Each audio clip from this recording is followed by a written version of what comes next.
Welcome to Portugal and the new Audi A6. Now, why am I beginning from the back seat? Well, because in our market, no matter how good the A6 may look or how well it drives, final judgment would be delivered from here.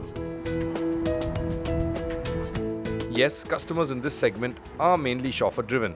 So, what's it like? The wheelbase has been increased by about 12 mm over the earlier car. You can stretch out a bit. Importantly, there's a lot more headroom. In fact, the seats are really the highlight for me. They're contoured just perfectly around your back. There's good support for your thighs. And all in all, it's a pretty comfortable place to be. So yes, it's more spacious than before, and whilst Audi have a long wheelbase version planned, the one we're in is the standard wheelbase, which is what we'll see in India. And that might make it tough for Audi, as its competitors like Mercedes and BMW both have long wheelbase offerings in this segment.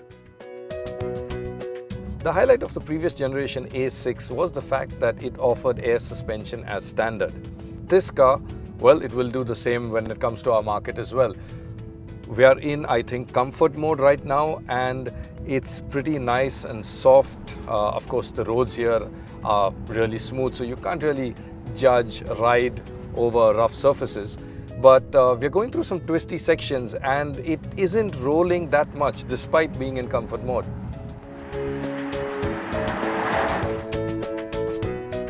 Style-wise, you'd be forgiven for thinking it looks like the new A8, because it does. But that's not a complaint. The new car is a lot sharper, more muscular and lower slung compared to the old one. It's really very attractive. At the front, the Audi grille and the Matrix LED headlights are placed lower, below which sit rather large air dams formed by very sharp and aggressive lines. The sides of the car have two neat crease lines, each originating from the front and rear fenders and disappearing off into the doors. Wheel options are plenty and sizes go up to 21 inches. 20 being the largest on the earlier car. At the rear, the large horizontal tail lights are split across the fender and the boot lid, with a neat chrome strip running between them. The bumper has two rectangular exhaust trims, only these aren't actually exhaust outlets but simply stylistic touches. The actual pipes are tucked away below. As far as equipment goes, there's a 4-zone climate control system, Audi's virtual cockpit, and the new dual touchscreen controls. One cool little bit about the tech is the voice commands. Now you can give a traditional command like raise temperature, or you could do this. I'm feeling pretty hot. What temperature would you like to set? 19 degrees. I'll lower the temperature to 19 degrees.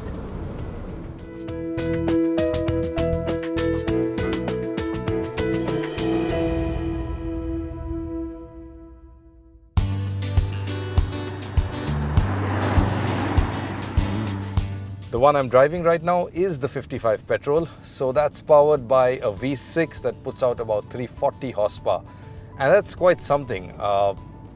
Right now, well, we're in some tight, twisty little sections, so I can't really open it out. But when we were on the highway earlier, well, performance was pretty brisk. Press the accelerator and you get instant response, which makes it really fun to drive. So, being a petrol, you would expect it to be refined, and well, this engine is.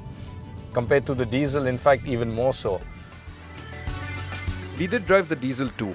The performance isn't enough for spirited driving, but the torque comes in fairly low and it's an easy and relaxed drive. More than enough for everyday motoring needs. If you do want to get a move on, you have to use dynamic mode and explore deeper territories of the throttle.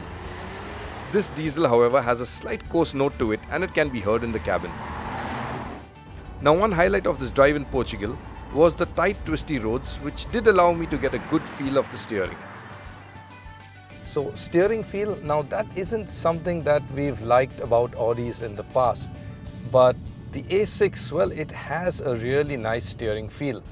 There's just the right amount of weight and there's a decent amount of feedback too.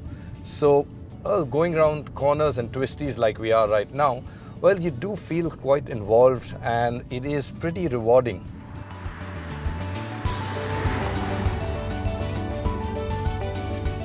So that's the new A6. Now the ride is great, the steering feels nice, The engines, in fact particularly the petrol, is really refined. Space inside too is pretty ample. The seats particularly I really love, they're really comfortable. So all in all, it's a very well-rounded package. You'd be happy behind the wheel or behind the driver. It, however, isn't going to be making it to our shows anytime soon. In fact, Audi are only going to bring the A6 to India sometime next year. And now with Mercedes lapping up sales with the E-Class, with BMW offering 2 cars in this segment, well, the new A6's arrival couldn't be a moment too soon.